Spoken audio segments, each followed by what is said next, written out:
નમસ્કાર નમસ્કાર નમસ્કાર વિદ્યાર્થી મિત્રો, કેમ છો બધા? મજામાં મને? આપની પોતાની યુટ્યુબ ચેનલ ઓશન જ્ઞાનલયમાં હું ધાર્મિક જ્ઞેય આપનું હાર્દિક હાર્દિક હાર્દિક સ્વાગત કરું છું. વિદ્યાર્થી મિત્રો, તમારા માટે હું લઈને આવ્યો છું પ્રથમ સામાયિક પરીક્ષાના એકદમ most most most most time પ્રશ્ન પેપર. અને હા, એ મોસ્ટ ટાઈમ પ્રશ્ન પેપરની અંદર આજે હું તમને સોલ્યુશન કરાવવાનું છું સેક્શન એ અને બી, કે જે તમને પ્રથમ સામાયિક પરીક્ષાની અંદર ખૂબ ઉપયોગી તો બનશે જ, પણ સાથે સાથે એમ કહેવાય સારું સ્કોરિંગ કરવું હશે ને તો પણ મજા આવશે તમને. હા, જોઈએ તો ધોરણ 11 વિષય અર્થશાસ્ત્ર, પેપર નંબર 2, સેક્શન એ અને બી નું આપણે સોલ્યુશન કરવાનું. ચાલો સેક્શન એ ની શરૂઆત કરીએ. શું કહે છે જો, સેક્શન એ કે નીચે આપેલા 4 જવાબો પૈકી સાચો વિકલ્પ પસંદ કરી. 4 જવાબ આપ્યા હોય, એમાં 3 ખોટા હોય અને 1 સાચો હોય. 3 ખોટા હોય અને 1 સાચો હોય. એમાંથી આપણે સાચો વિકલ્પ પસંદ કરીને તો એનો જવાબ છે ને આપણે લખવાનો છે. ચાલો તો શરૂઆત કરીએ. શું કહે છે જો પહેલામાં, કે કયા અર્થશાસ્ત્રીને વૈજ્ઞાનિક ઢબે સ્વતંત્રપણે અર્થશાસ્ત્રનો અભ્યાસ કરવાનું બહુમાન મળ્યું છે? તો એવો એક જ અર્થશાસ્ત્રી હતો, એડમ સ્મિથ. કોણ હતું? Adam Smith. હા, કે જેણે અર્થશાસ્ત્રને સંપત્તિનું શાસ્ત્ર કીધું છે, તેમજ એને અર્થશાસ્ત્રનો વૈજ્ઞાનિક ઢબે સ્વતંત્રપણે અભ્યાસ કરવાનું બહુમાન પણ મળ્યું છે. અર્થશાસ્ત્રના અભ્યાસ અને વિશ્લેષણના ક્ષેત્રની રીતે કેટલા ભાગ પડે છે? અભ્યાસ અને વિશ્લેષણના ક્ષેત્રની રીતે 2 ભાગ પડે. કેટલા ભાગ પડે? 2. કયા કયા? એક એકમલક્ષી અર્થશાસ્ત્ર છે અને બીજું છે સમગ્રલક્ષી અર્થશાસ્ત્ર. એકમલક્ષી અને સમગ્રલક્ષી અર્થશાસ્ત્ર. જો કેટલા ભાગ પડે છે? 2. મેં તમને કીધું કયા કયા? એકમલક્ષી અર્થશાસ્ત્ર, સમગ્રલક્ષી અર્થશાસ્ત્ર.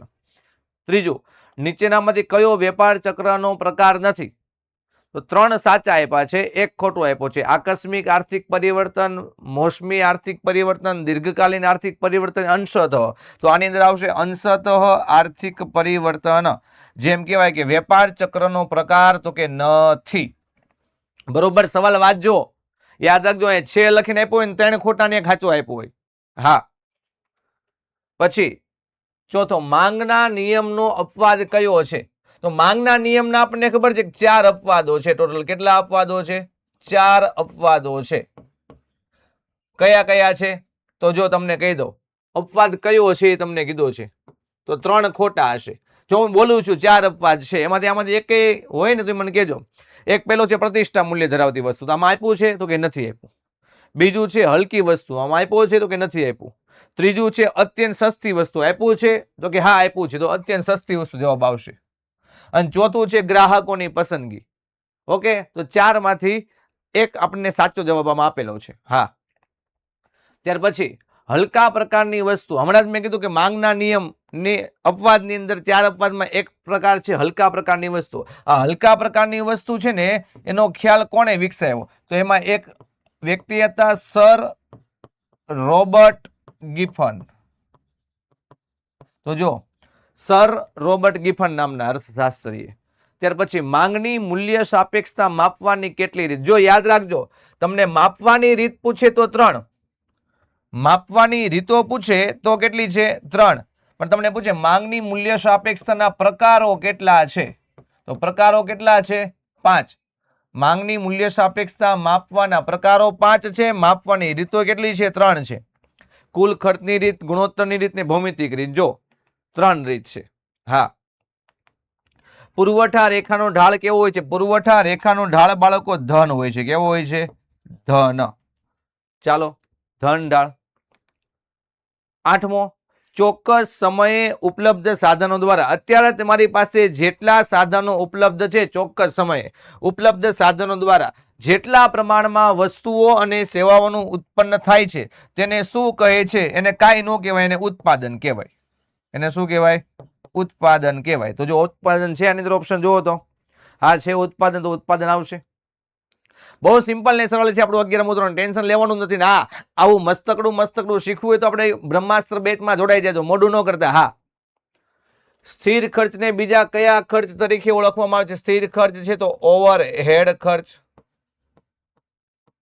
ઓવરહેડ ખર્ચ તરીકે ઓળખવામાં આવે છે.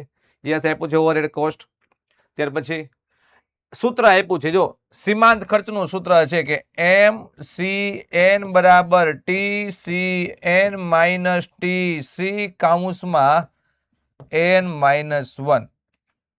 યસ આપ્યું છે N-1. ઓકે, તો આવા 10 MCQ છે ને આપણી પરીક્ષામાં પૂછાય છે. અહીં આપણો સેક્શન એ પૂરો થઈ ગયો. હવે આવે છે સેક્શન બી.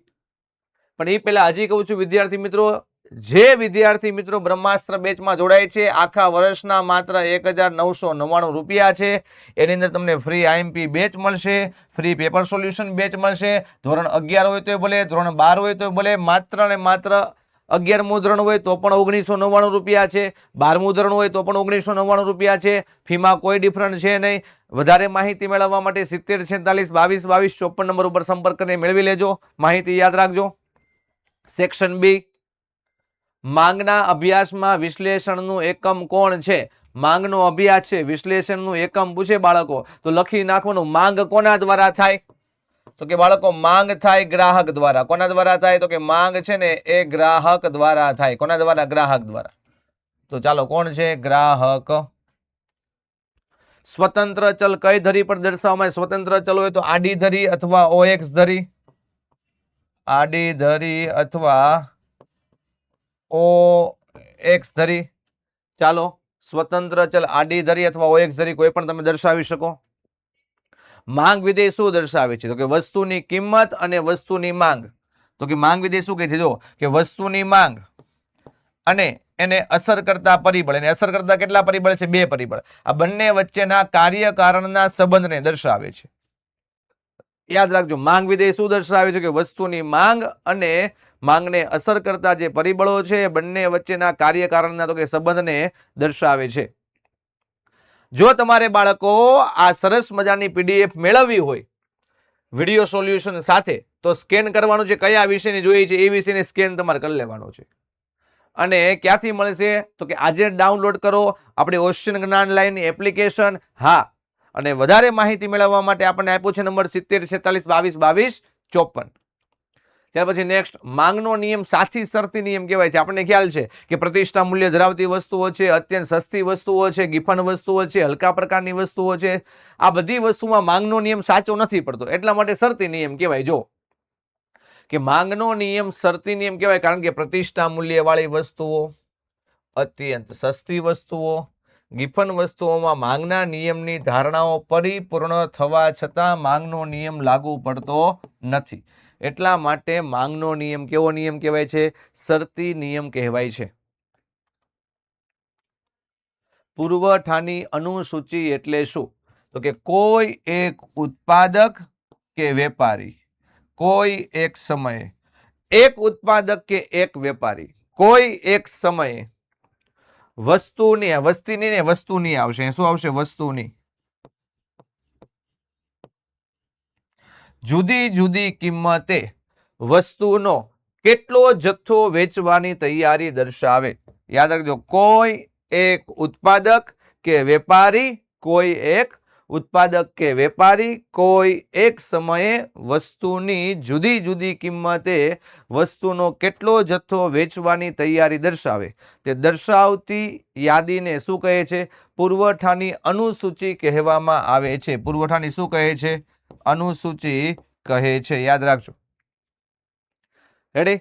તો વિદ્યાર્થી મિત્રો, હજી કહું છું, રિવિઝન માટે અંતિમ પ્રહાર માટે આઈએમપી બેચ લોન્ચ થઈ ગઈ છે. કમિંગ સૂનમાં જ છે 2027ની.